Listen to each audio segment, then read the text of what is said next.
Hello, everybody. I'm Ben Schiller, and this is the Privacy Podcast, and welcome to the show. The show is all dedicated to interviewing pioneers in the world of privacy, and we have a definite pioneer in the world of privacy today. That's Sudo from SovRight. Good morning. Good morning. How's it going? It's going good.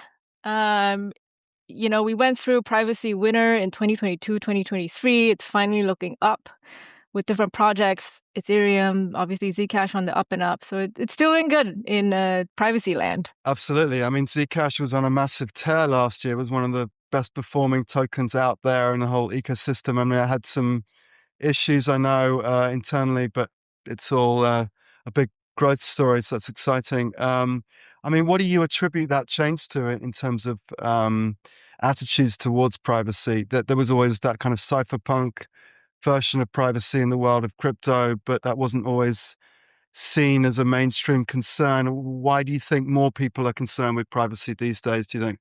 Yeah, I think people, at least in my circles, we were always interested in privacy, but the previous administration made life very difficult for these mission-driven builders to build the world they wanted to live in. And, with the turn in the administration and also with a little bit of shaking out of get rich quick type of schemes, where people started to ask themselves, what do we really want to build? After the pump and dumps have gone away, and so as people return to asking themselves why they're here building what they're building, then I think we return to values like privacy and also like real decentralization. Right. So talk about your own journey into privacy and crypto generally. I mean, how did you get into this interesting space? So how did I come into crypto was um so I was working in Hong Kong around 2014 or so, 14, 15, and Vitalik came around to sell the Ethereum Dream. I saw him twice. The first time, he didn't really make an impact on me. He was funny looking dude saying funny things. And because I worked in TradFi at the time, it just didn't make a lot of sense to me. But until the second time he came, where he started talking about all these dApps, he had a little Google spreadsheet of I think like 8 to 10 dApps. And he started talking about smart contracts and escrow.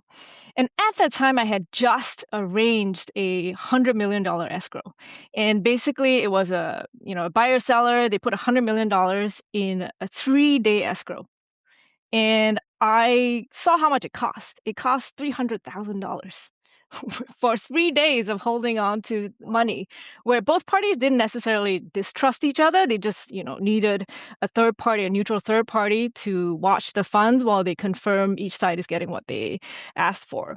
And so I was like, okay, it sounds like a lot of funds that could have been spent somewhere more productively, where you could use smart contracts, smart escrows to solve this problem that you otherwise paid an agent $300,000 to solve. So that got me interested in the technology of blockchain. And specifically on privacy, I would say my start was nothing too fanciful. I grew up in Asia where, because culturally people really like to get into your business. Like, what are you up to in your life, who you're dating, what job you do, how much you make, etc. And I just didn't really like that intrinsically. And so I started being more sensitive to drawing some boundaries. And as you get older, you start thinking about, your values, how your life can be influenced by the policies around you. So I started getting into the concept of like freedom. And to live freely, one pillar that you must have is privacy. Because long ago, I decided that there was no point fighting people's values and their biases. You can't control everyone around you. And so if you want to live free of people's power over you, it's better if they just don't know what you choose to not tell them, so that they don't exercise unfair control over you. I also don't want to know everything about people I work with. I would rather them maintain their privacy and we just engage, interact, transact professionally. And so I think that's how I kind of started digging deeper into the world of privacy. Okay, great. So you're executive director of SovRight, which is part of the Zcash ecosystem. Just explain what SovRight is and what function it forms.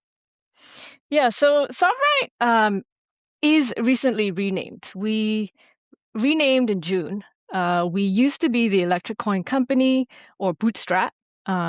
ECC or Electric Coin Company was the original company that made and launched Zcash. It was the organization that Zuko co-founded, and it was 100% owned by the nonprofit Bootstrap. But effectively, they functioned as one. Since its founding in 2016-17, ECC has struggled to find a profitable business model until about the end of last year, like you say, where our wallet, Zashi, which Zuko started before he left in 2023, it finally started making meaningful amounts of money. And this directly coincided with price like 5 to 10xing in a very short period of time. And the team at the time decided they can't scale the company in a nonprofit. And in January, they left to found a for-profit called Sudo, taking along with it the wallet Zashi. And after that, whatever was left, Bootstrap had to find a way to continue our mission. Per our mandate as a US public charity, we do have a mission that we have to abide by in the dispensation of our funds. And so that's what SovRight is trying to do today, create products and services that fulfill our mission. And why the name SovRight? It's a portmanteau of sovereign and rights. So we want the sovereign individual to be able to choose, whatever options they have in the future, whether it's how they transact, how they share their data, who has access to their data, etc. Well, we can all agree with that. So just to explain, what is the division between the new Zodal company and SovRight? They have the wallet, and what products and services are you focused on? So we sold them the main product, the main our main asset. Essentially, Bootstrap now is a company that up until a few weeks ago did not have a product. So one thing to understand is that ECC for a long time tried to find a product that was financially self-sustainable. And we struggled to do that until the wallet became, very good UX. People finally had a very easy way and user-friendly way of interacting with the Zcash blockchain. And that was one of the reasons that we finally went through the hockey stick approach. And other than that, we did not have other products other than making the protocol and maintaining and improving it over time.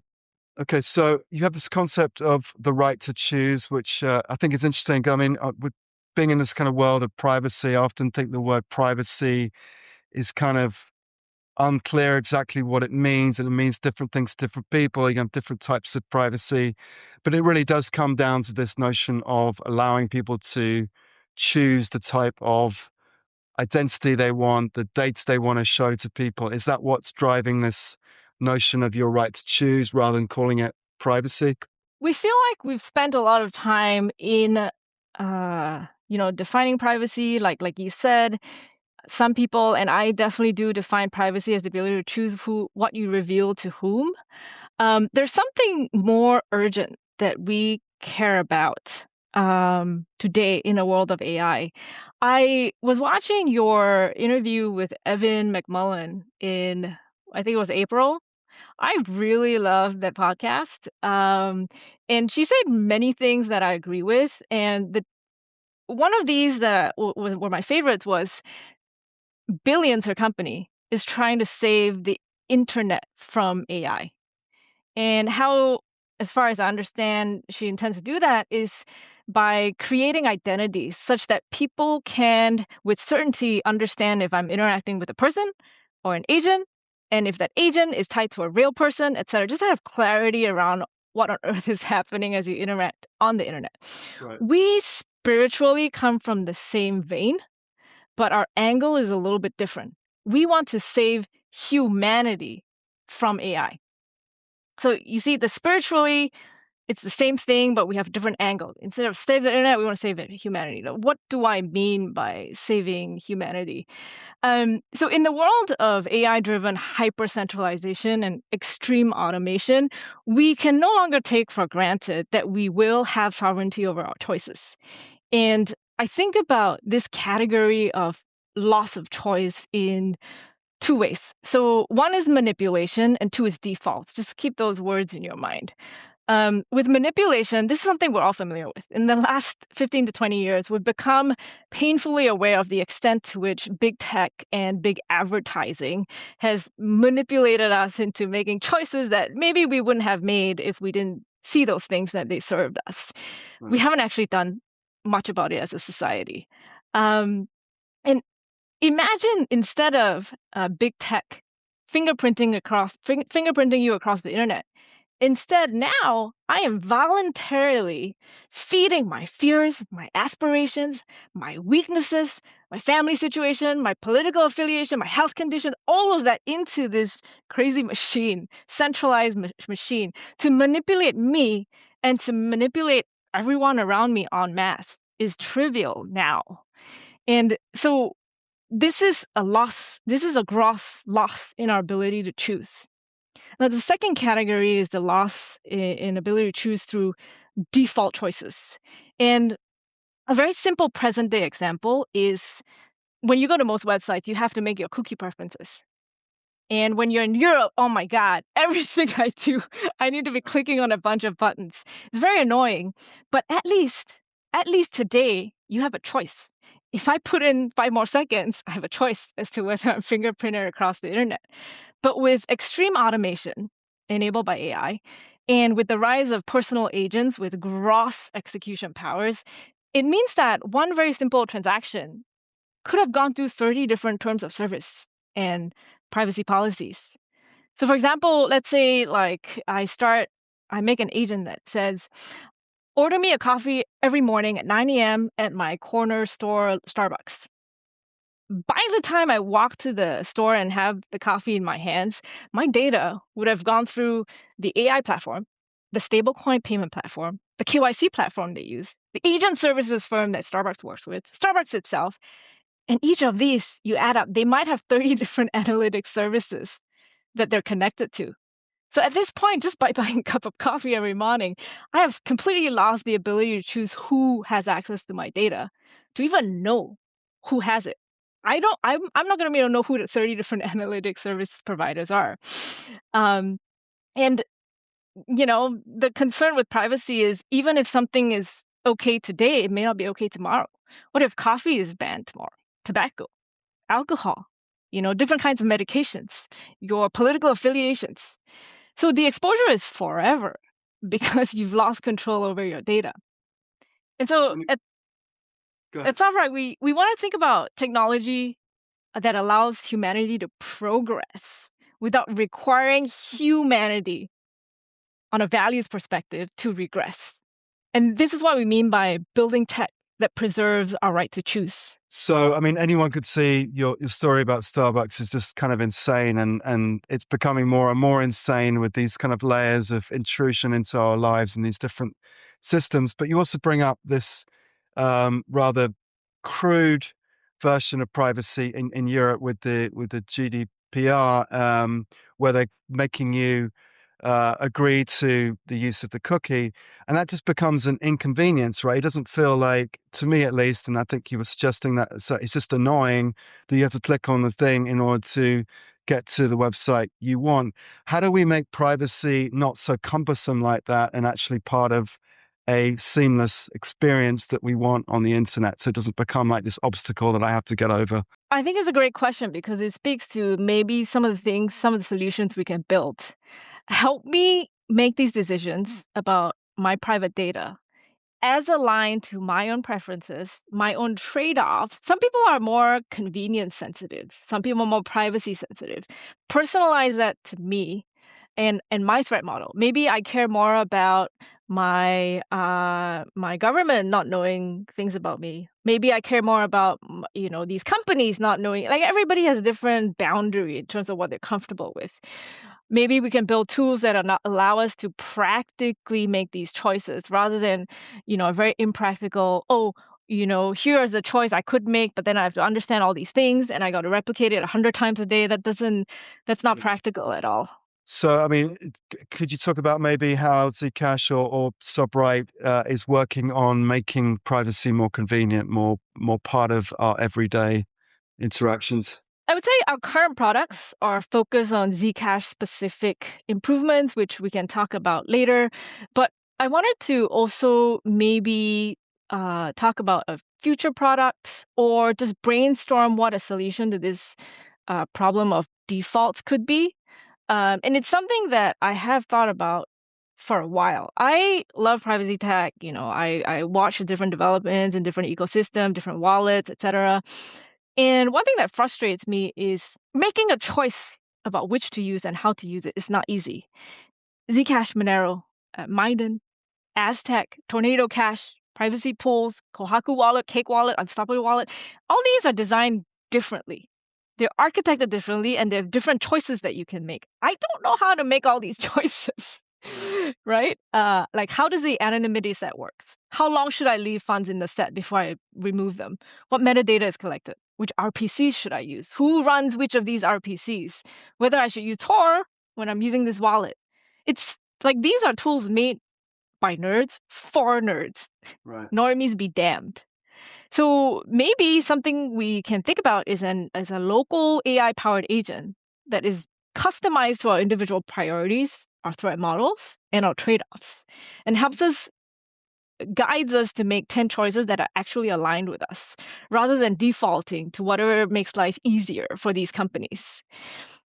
So another example could be, if I know I got to make 10 payments to different organizations or people, I want a world where I just fill up my wallet once, and then an agent spaces out the payments.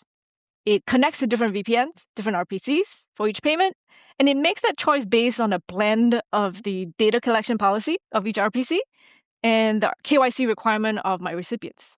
So I'm more able to finely tune what goes out when, not just based on convenience or just giving up and accepting this is how the world works. I mean, it's interesting you point to all this kind of dizzying array of products, and I really think there's kind of a job for companies to take away some of that complexity for users and to make it more convenient.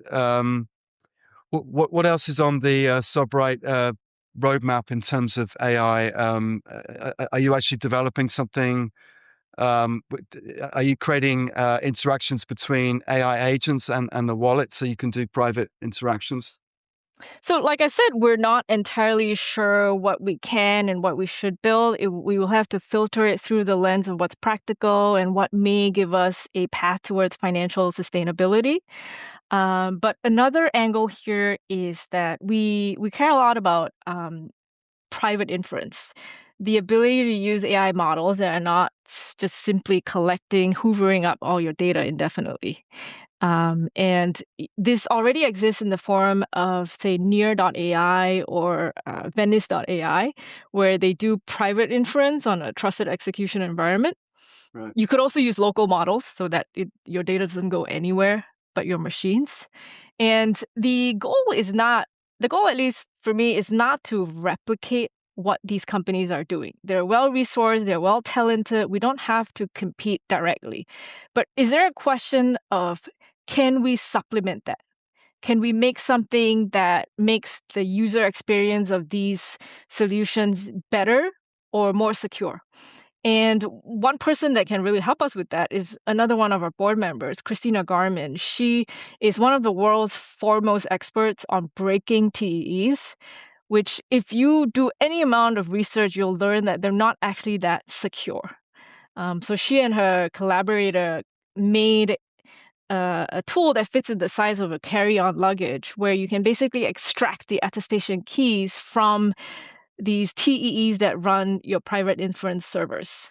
Wow. Which means that when I extract this key, I can pretend that I am Eric Voorhees, I am Venice.ai, or I am Near.ai. So could we make it more secure? Or could we make the UX just better and therefore more people will start using these? These are questions that we think about.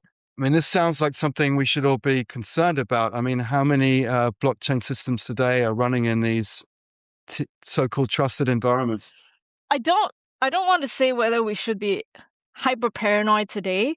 I think there is an element of what are you getting out of what is the ROI of exploiting any one of these systems?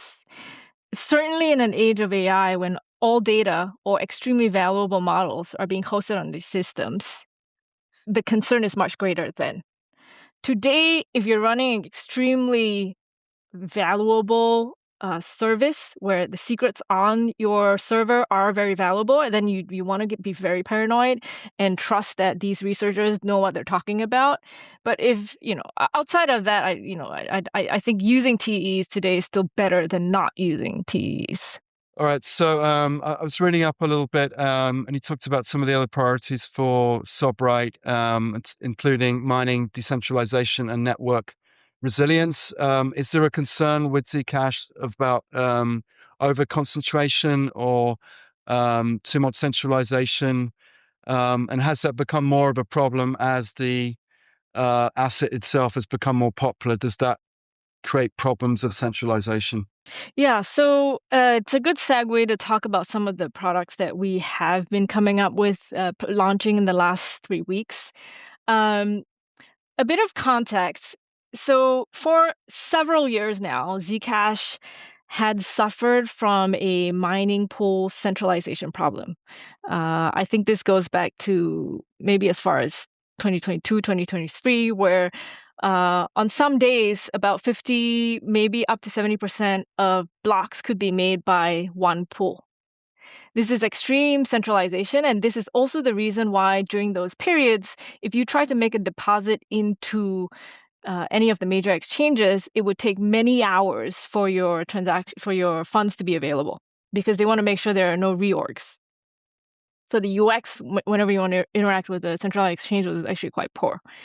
And so as price, as you know, steeply rose last year, we started thinking about, oh, is this a problem we should start, trying to help solve or be more serious about? And that led us basically to launch 3 weeks ago our testnet mining pool. And we love that by the time we launched it, the centralization problem fell. What happened is Foundry, sometime earlier this year, entered the pool game. And so now we're looking at three pools accounting for about 80% of the hash rate. It is much better than one pool accounting for a majority of the hash rate. So the problem has gone down. Our pool is meant to focus on individual miners. So not your institutional miners that have relationships with these large mining pools. We want to make it easy for individual miners to also pool and benefit from being able to, for example, have more predictable payouts when you're part of a pool. And that's when Zcash is so popular, you start thinking about threats to its existence. So any centralization threat is a threat to its existence. So we believe that we're solving an important problem.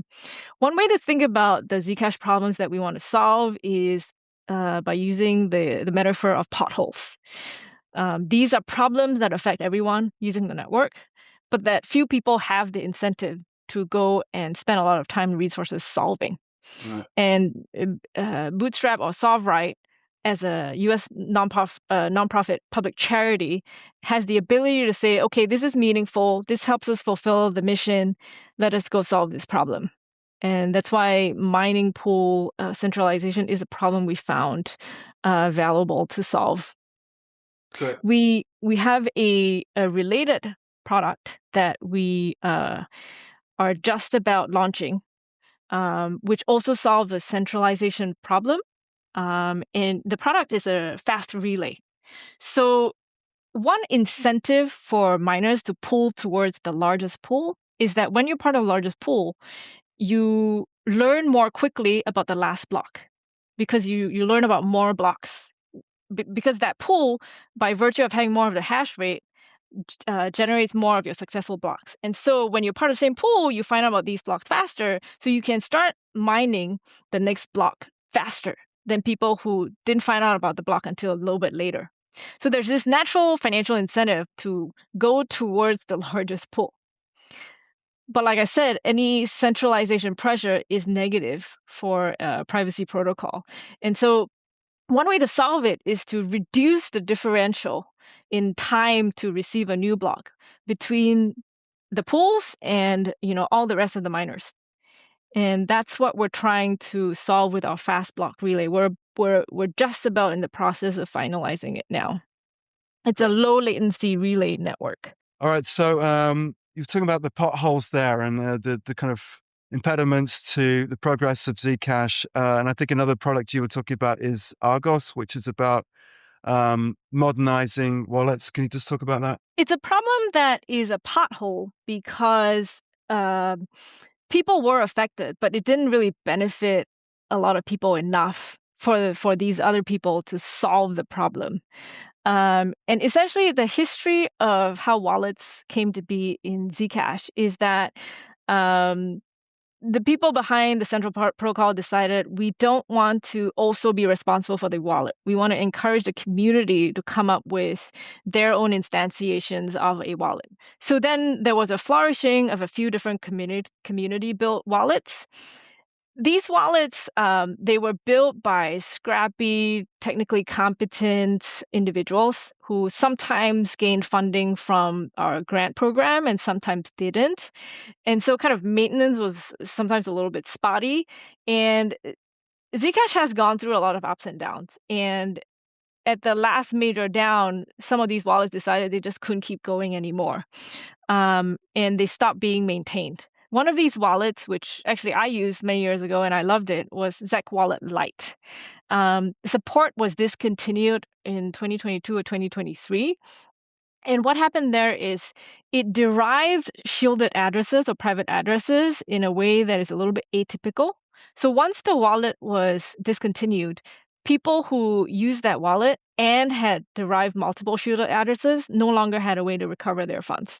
And when we found out this was happening, we thought, oh wow, okay, this seems to be a problem.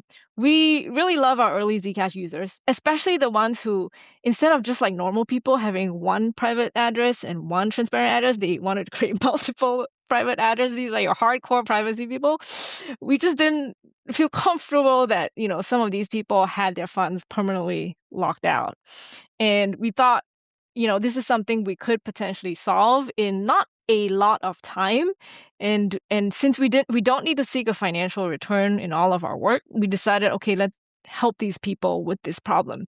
Reward our early Zcash users and don't leave them in the lurch. So I'm just wondering, I mean, sort of a line sort of topic here, questions of quantum security. Are you worried about encryption breaking? I mean, a lot of older blockchains that seem to be based upon encryption that is vulnerable to quantum potentially in the future. Is that something you're thinking about as well?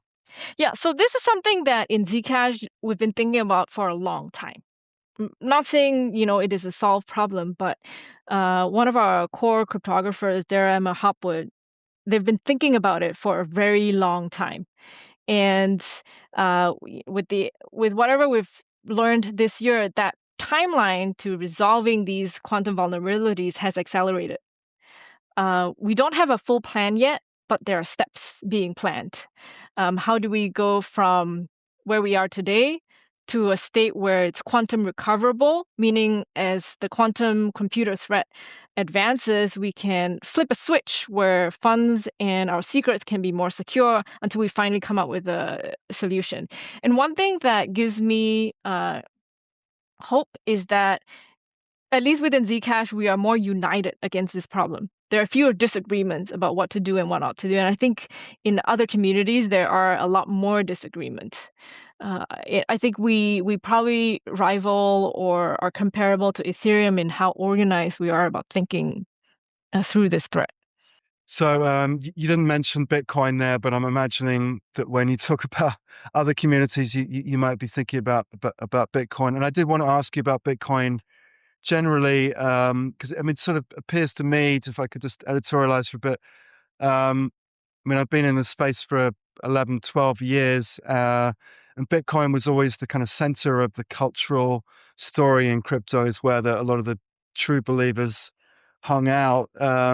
Has that changed maybe in the last couple of years as Bitcoin itself has become maybe more aligned with the current administration, which some people don't like, with sort of a institutionalization, and some other problems that maybe cause some people to be less culturally aligned with Bitcoin? Does that maybe leave an opportunity for something like Zcash, which is more in the vein of what the cypherpunks and the true believers wanted? Yeah, I think the Bitcoin community is multivariate, like you say. In, to me, as mostly an outsider, I think there are two types of Bitcoin energy. One is your cypherpunk, anti-surveillance, um, ideology group of people. And to the extent institutions want basically just the asset, but stripped of ideology, the people in this category, I think, will find good comrades in Zcash. The other type of Bitcoin energy is maybe alluding to what you're describing. It's like tribalism, number go up as my central identity. It's very distracting. It's a little bit off-putting, at least for me. Um, Me too. I my sense is that the Zcash community has some immunity against this sort of behavior. Like if you go on the forum, people don't like to talk about price, or at least up until late last year, perhaps.